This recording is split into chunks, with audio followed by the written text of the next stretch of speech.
Coming up on NBA Today, the Pistons, they now own the best record in the league. What did Cade do last night versus OKC that put him in the same company as LeBron James? Plus, there's only 45 days left in the regular season. So that's it? I think it's time, Perk, to talk the MVP ladder.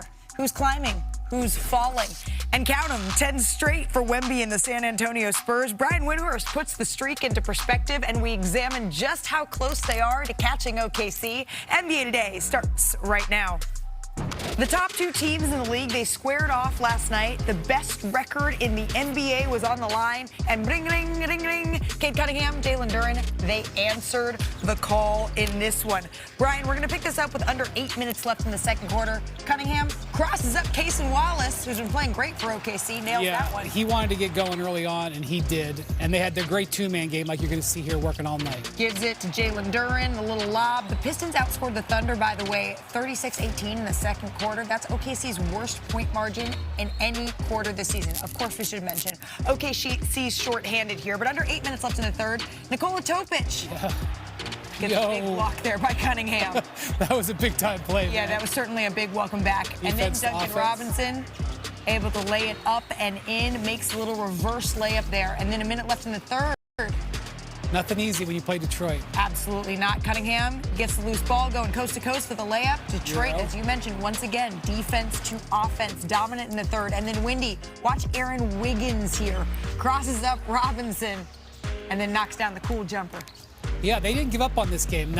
They could have easily, and they fought all the way to this last minute. Whoever is in uniform for OKC, they play hard. But Detroit just had a little bit more in this one, getting the friendly roll. And then 33 seconds left here. Robinson passes it to Cade Cunningham, who finds Duren for the slam. The Pistons go on to win 124-116. So after going a career worst 0 for 8 in the fourth quarter of Monday's loss to San Antonio, you mentioned it. Cade Cunningham was looking to get going, and he bounced back last night. 13 points, 4 of 6 shooting in the fourth quarter alone.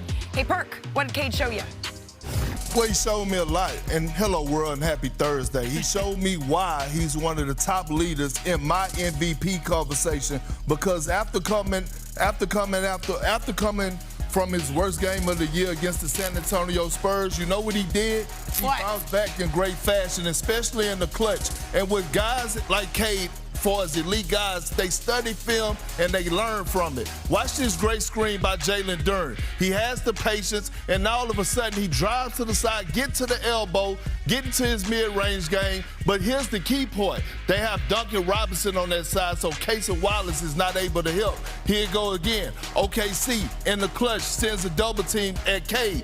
Cade backs it out. He spins. He has the patience. He sees the gap. He drives in for the little floater off the glass. When it comes to being one of the best clutch players in the game, Cade Cunningham is that dude. And I want you to see these numbers that he has been putting up over this time. We're looking at 20 wins, first in the league, points, fourth in the league, tied for third in assists. That is clutch, and that's what Detroit Pistons are going to need moving forward when they're trying to get to where they're trying to go. Well, Detroit is certainly making folks pay attention in the East, and you know who is looking that way in the West? The San Antonio Spurs. The Thunder, they need to look out. I mean, whenever Wemby's on the floor, you need to look out. But they just won their NBA best 10th straight game. Here's how they got it done. We're going to pick this up early in the second, Brian. Victor with the steal. Spurs push it the other way. Dylan Harper finishes the jam. No dribbles again. Defense to offense. The best teams do it. And then going into the fourth, the Spurs were actually down 12 entering this frame here. Murray Colin Boyles looks to get inside, but when Wemby's there patrolling the paint, you just got to be careful. He is good. Colin Murray Boyles is tall, too. And that was no jumping there. And then Steph Castle finds Victor Wembanyama for the nice, easy lob. It's easy to find. Comes San Antonio. Under 4 to play. The Spurs now up 3. Wemby. I mean, there's nothing you can do about that. Ray Allen style. San Antonio up 6. De'Aaron Fox, how did he get this to go? Up and over the backboard. Yeah, he's Mr. Clutch for a reason. The Spurs up 4. And then a final chance here for Toronto. Down 3, 8 seconds left. Brandon Ingram, he gets a good look here. It's a Brad Stevens play out of bounds there. Plank hits the side of the backboard. The Spurs, they come from behind. They escape with a 110-107 win. Count them, 10 in a row. And we're now 97 days away, for anyone who's a planner like me, putting things in their calendar right now, from the NBA Finals. Brian, you're even more of a planner, though, because you told our friend Scott Van Pelt last night, Perk, did you know he's already making his hotel reservations for the playoffs, Perk for the finals? that way. I know Perk does. What are we booking? All right, I'm going to come clean. I actually made the hotel reservations in San Antonio 2 weeks ago, but I just was willing for to. June? Yeah, for June. I know what I know what the dates goodness. are. All right, here's where I got hotels. I got hotels in 3 places, Malika. I made them in OKC months ago. All right, so you're not. I'm staying where I want to stay in OKC during the finals. You ain't getting. By the way, I got restaurant reservations in OKC. Okay. You want into the place where I like to go? Reservations coming in hot. After game 1, you got to talk to me. All right. Don't quite have don't quite have spots yet for dinner in San Antonio, but I know where I want to go. And I got my hotel, Malika, because Victor Wembanyama is such a special player that he breaks all the rules. Normally, I would say I am not gonna believe in a team that has 0 playoff wins as a group that is gonna win 12, because you know how hard it is to win 2 playoff games, much less 12, especially in the conference finals. But Victor breaks all rules. Okay. Now, I have them in Boston, but let me just say there's a little bit of an asterisk. The World Cup is in Boston, okay. And I know that it's in Foxborough, but the Europeans and the South Americans are not going to stay in Foxborough. So I also believe that if Jason Tatum comes back, that puts the Celtics a leg up. I am believing that World Cup hotels are going to be hard to get, and that Jason Tatum is going to be a difference maker. Okay. All right. That's where I got the hotel reservations. Now, there's a watch list. I've checked the rates. I know where I check the rates, where I can go. And there's a list, and I'm not booking them all in these places. Cleveland. I know the hotels in Cleveland, all right? Cleveland, Detroit, New York, and Denver. I've checked availability, Malika. He's made a list. No reservations have been made. But I think that I really think that we're going to be in San Antonio or Oklahoma City in June. Well, look, I could just send you my reservations to San Antonio, because I booked that 3 months ago. You did not. I did. I did. I did. You wasn't on set, but Malika and Sinead was on set when I told the world that the Spurs are legit title contenders, and because of all the points that you highlighted. This young man, Wemby, has an old soul. I don't give a damn about playoff experience at this point. You know why?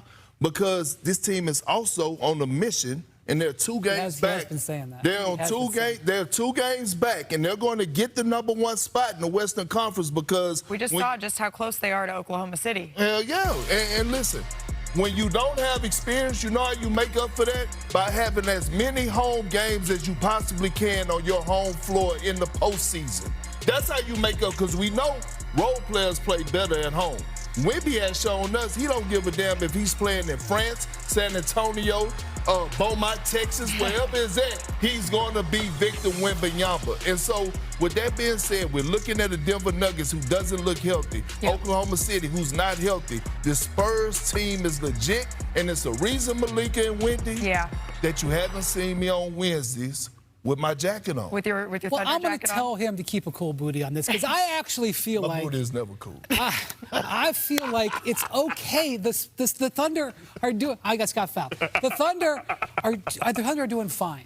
Okay, like look. If Shea's not playing in May, then we got a problem. But he's going to come back. J-Dub is going to come back, and look at the opportunity for these young guys. But I watch you all the time. I watch your podcast, and I watch you on other shows.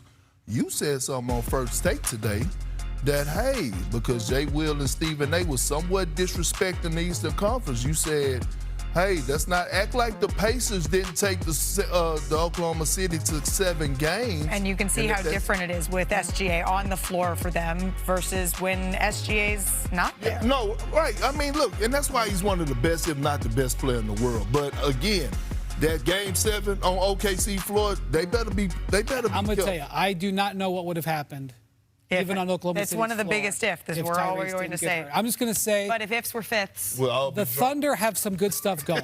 Casey They Wallace do. is playing well. They do. Jalen Williams had a great game last night. Nikola Topic is recovering from cancer, and he's getting an opportunity to play real minutes in games. Who's to say that they may not need him in a playoff game in the I'm with you, Wendy, but I'm just happy that you're finally aboard with You know the what? San Antonio I would like to say that he is wrong about that, but he has brought me around. On this one, I got to say he might have been right. How are the hotel rooms in Beaumont? Are they good? Because that's He where may we're be gonna making go. an outside We go to reservation there. Waffle House. Perk's worked himself up into a do it. lather, into a sweat over there. It's So we're hot going to here take a today. little break. It's actually, I feel that you don't feel the AC blowing in here? No. It's still to come on NBA Today.